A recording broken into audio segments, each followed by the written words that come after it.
Bonjour à tous. Bonjour. Bonjour. Bonjour. Donc, on va commencer tout de suite par des présentations. Donc, je suis Thibaut Philippe, je suis responsable de niveau des terminales du lycée professionnel et je suis enseignant aussi en mathématiques et en sciences physiques. Moi, je suis Cantino Romain, je suis actuellement en terminale MELEC A et j'ai effectué mes études avant de venir à l'ESC au collège Saint-Joseph à Nogent-le-Périn. Moi, je suis Louise Nollet, je suis actuellement en terminale de gestion et administration et j'ai effectué mes études collégiennes au collège Jean Campin en région parisienne. Moi, je suis Clément Achin, je suis en seconde voie au lycée et avant, j'étais au collège Sacré-Cœur à Lyon. D'accord, très bien. Alors, du coup, première question évidente, pourquoi est-ce que vous avez choisi de venir au lycée professionnel? Moi, personnellement, j'ai choisi de venir au lycée professionnel dans ma spécialité, donc, qui est l'ELEC, parce que l'électricité, ça a toujours été une passion chez moi, donc tout ce qui est manuel, etc. Et il y a mon frère qui est passé par là aussi, surtout à l'ESC, il s'en est très bien sorti. Maintenant, d'ailleurs, il est en école d'ingénieur. Et quand je voyais ses cours, quand j'étais au collège et lui au lycée, j'ai toujours trouvé ça intéressant, passionnant, etc. Donc, c'est pour ça que j'ai décidé de venir ici à l'EIC. D'accord. Pour ma part, qui suis en gestion administration, je suis arrivée courant début d'année de première, donc je n'ai pas effectué ma seconde en lycée professionnel. J'y suis un peu partie comme ça à l'aventure et je suis tombée dans une filière qui m'a énormément intéressée. J'ai pu m'expérimenter dans le français, par exemple, là où j'avais énormément de lacunes. Et puis, j'ai aussi, ça m'a aussi permis de pouvoir voir comment se passait le monde du travail, comment les personnes pouvaient travailler dans un contexte complètement différent des cours. Pour ma part, moi, je suis venu à l'EIC à Tourcoing justement parce que la filière bois m'intéressait énormément et elle correspondait vachement à mes attentes, que ce soit pour l'atelier ou même pour l'orientation qu'elle peut donner. D'accord. Du coup, pardon. Au niveau de vos stages d'immersion, excusez-moi, vous avez eu des stages d'immersion du coup tout au long de l'année. Est-ce que c'était un vrai plus pour vous au niveau de vos études? Qu'est-ce que ça a pu vous apporter? Il faut savoir que on offre la possibilité aux collégiens qui veulent s'inscrire dans l'établissement de participer à des stages d'immersion qui leur permet de découvrir les différentes filières qu'on leur propose, donc autant la filière industrielle et la filière tertiaire. Et pendant ces stages d'immersion, donc on les met en activité. Et aussi, on leur explique un petit peu le fonctionnement des 3 ans. Et ça leur permet de confirmer leur choix par rapport à la filière ou à un métier. D'accord. Au niveau de votre année, comment est-ce que vous la vivez? Est-ce que vous vous sentez bien dans le choix d'études que vous avez fait? Personnellement, l'année se passe très bien. Après, la procédure sanitaire complique un petit peu les choses, le déroulement des stages, par exemple. Mais en l'occurrence, pour ma part, ça s'est très, très bien passé. Je suis tombée sur des entreprises qui étaient là pour accueillir des stagiaires et vraiment les accompagner dans un domaine de travail qui est quand même assez compliqué en ce moment. Et puis du coup, ça m'a aussi permis d'avoir une vision différente du travail avec des restrictions. Donc vraiment d'approfondir toutes les Exactement, connaissances oui. et de développer de nouvelles compétences. Oui, une autre vision du travail. Pour moi, l'EIC était vraiment à mes attentes. Il m'a permis de vraiment approfondir et puis acquérir de nouvelles compétences. Les profs sont vraiment là pour nous, ils sont à l'écoute, ils sont toujours présents. Et puis c'est vrai que pour les stages, quand on dit qu'on vient de l'EIC, généralement, ça nous aide parce que l'EIC a vraiment une certaine réputation et c'est vrai que ça aide pas mal. Et moi, mon année, je les ai toujours bien vécues, que ce soit cette année-là ou même les 2 années que j'ai effectuées avant.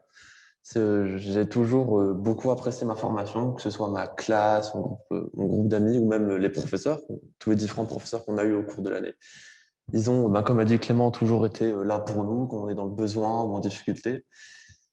Et même quand on avait des stages, ceux qui n'avaient pas de stage, le lycée a toujours une liste de contacts pour nous aider. Ils peuvent essayer de nous trouver une place, etc. Enfin, qu'on arrive à valider notre année, nos stages. Donc pour moi, franchement, c'est une très bonne année. Du coup, Philippe, j'ai une question pour vous. Est-ce que pour vous, c'est vraiment très important d'accompagner les élèves de leur première année jusqu'à la terminale et de les soutenir dans leur projet professionnel? Bien sûr, bien sûr. De toute manière, dès l'entrée de la seconde, les élèves voient tout de suite, comme vous le disiez tout à l'heure, hein, leur note augmenter. Parce que bon, la pédagogie est complètement différente. L'élève qui en lycée professionnel travaille beaucoup lorsqu'il est en classe, bon, un petit peu moins dans le travail à la maison, bien qu'il en ait quand même. Et on remet vraiment l'élève en confiance pour qu'il, sur son cours de 3 ans, qu'il prenne toute sa mesure et qu'il définisse ensuite son projet. Et on a aussi des modes d'évaluation un peu différents hein, du collège. On évalue souvent de manière formative les élèves, c'est-à-dire en cours de formation. Et puis, on a aussi d'autres méthodes pour vraiment rassurer l'élève et on essaie d'être vraiment bienveillant dans sa progression. D'accord. Et est-ce qu'il y a des compétences, des caractéristiques plutôt dans la personnalité, oui, certaines compétences dont on a besoin pour intégrer le lycée professionnel?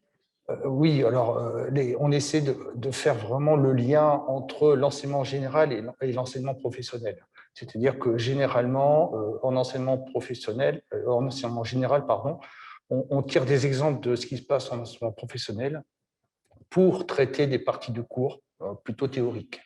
Donc, on fait vraiment le lien entre les deux parties. Et il y a aussi un accompagnement par le biais de la vie scolaire qui est très présente.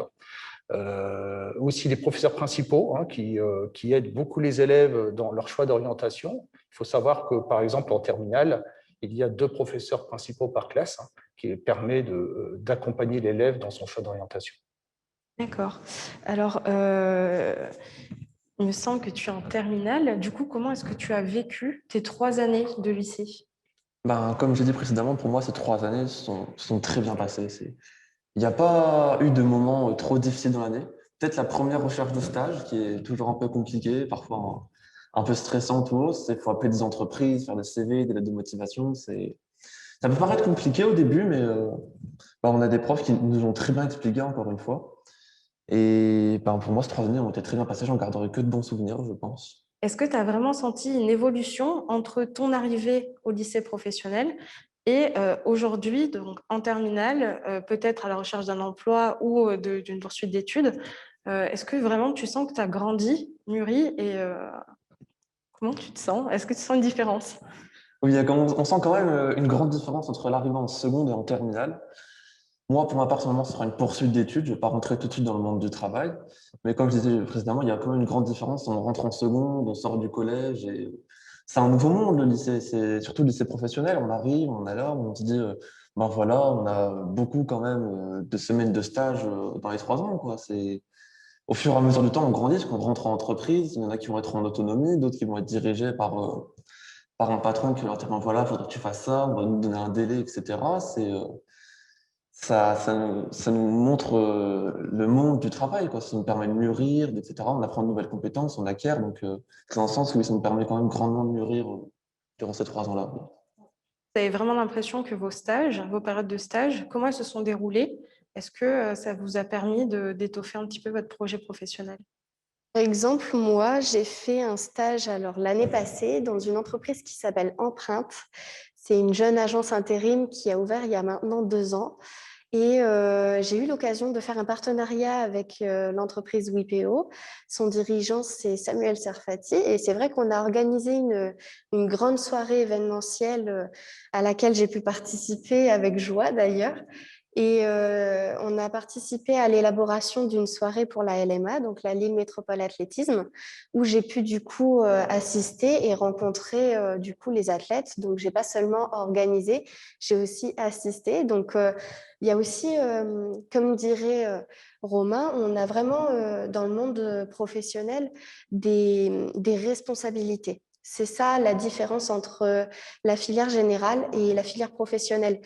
Quand on entre en stage, on a vraiment des prises de responsabilité importantes. On est dans le monde du travail, on ne peut pas se permettre de faire de grosses erreurs. Ce qui est normal, on apprend, donc c'est normal de se tromper, mais il vaut mieux prendre du temps plutôt que bâcler notre travail.